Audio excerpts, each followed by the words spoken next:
Okay, thanks so much to all of you. So when you start thinking about this president, this historic president, the first black president of the United States, David Gergen, there are many firsts, there are many moments in history that he will have just because he is Barack Obama.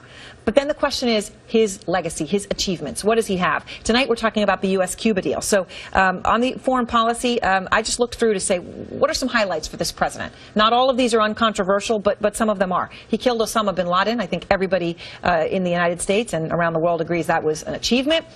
He's going to withdraw U.S. combat troops from Afghanistan and secure the release of Bowe Bergdahl from the Taliban. Obviously, that's a controversial one. But all of those things are on his list.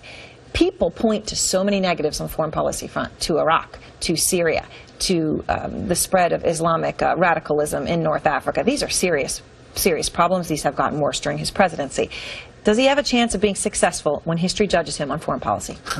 Lots there.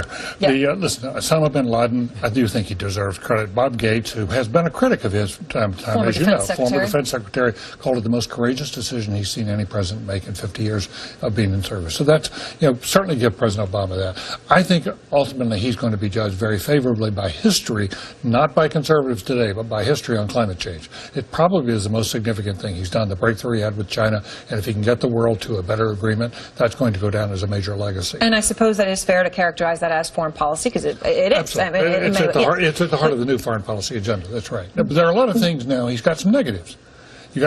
He's lacked strategy all the way through this. It's been very tactical, very reactive.